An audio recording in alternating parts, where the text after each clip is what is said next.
What's going on YouTube? Welcome to Will's Workout Workshop.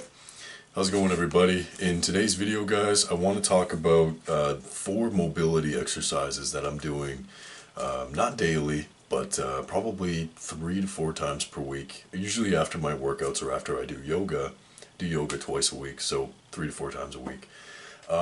These are my favorite all-time mobility exercises, and I think that if you incorporate these a few times of the week, it's really, it can be very beneficial for you. So mobility and flexibility, these things, they take a long time to get better at. You know, I myself, I used to be very flexible as a teenager, used to be very mobile.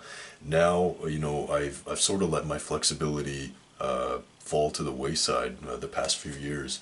I was doing yoga very frequently for a few years there, but then this year I've kind of just fell off the wagon and I stopped stretching and I got very tight, and it really shows. You know, I got tight glutes, I got tight lower back, tight hamstrings, everything is tight on me. So I've been stretching every day, especially my glutes, my hamstrings, and my quads and my shoulders.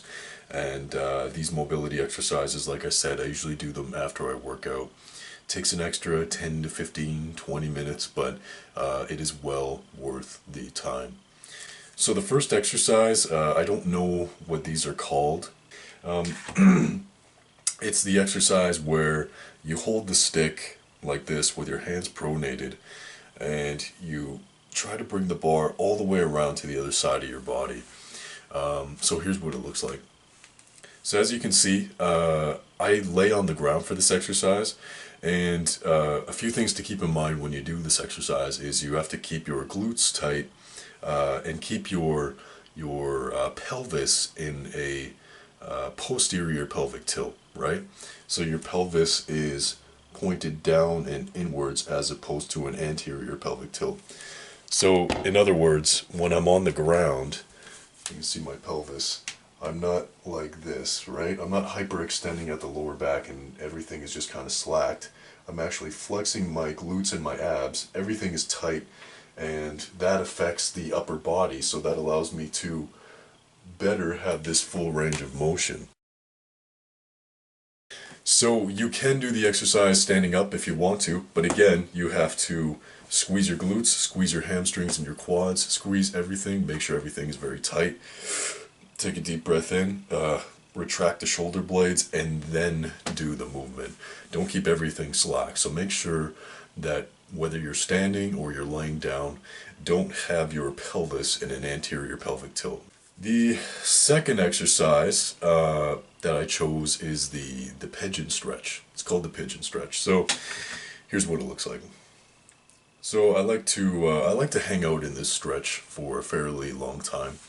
Basically, you just put your whatever leg you're starting on into sort of it's on an angle, on an X position. I like to think of it as in half an X kind of. And this stretch is fantastic for your glutes. It's great. Doing this daily, my glutes feel better than they ever have in a long time. And so I like to rest my forearms on a block. If you have a yoga block, that can be nice sometimes. If you're a beginner, you can stay a bit more upright if that feels more comfortable to you. If you're a bit more advanced, you can go deeper into the stretch and try this, where you actually turn to the side, which enhances the stretch, and you get a nice twist in the spine. The last mobility exercise I have for you guys is the dolphin dog. Right, so you guys have seen me preach about yoga and the benefits that can be reaped from doing yoga a few times per week. This is called the dolphin dog. I personally love the dolphin dog because the downward dog, I find that a lot of people can do this incorrectly, right? So I used to do the downward dog all the time. When I first started yoga, no one told me that your shoulders have to be in proper position when you're doing a downward dog. Most people, the way they do a downward dog, they'll kind of just, you know, they'll just push their way into it, and, you know, they won't think about where their shoulders are. Their shoulders will be internally rotated, and they're just sort of pushing into the mat, trying to stretch their shoulders and their chest out. the proper way to actually execute the downward dog is you have to depress your shoulders and make sure that they're in external rotation, right? And that's not taught in a lot of yoga classes. A lot of people will just say, "Oh, just go into the downward dog and put your hands above your head." There's a lot more going on than meets the eye. So what the dolphin dog actually allows you to do is, before going into the downward dog, you can actually place your forearms on the ground and you can externally rotate your arm before you go into the downward dog. So that's what I really like about the dolphin dog. So basically, I put my forearms flat on the ground, parallel, about shoulder width. I externally rotate my shoulders, right? So I'm not hiked up like this. My shoulders aren't elevated. They're depressed and they're protracted. So I got some broadness in the upper back there.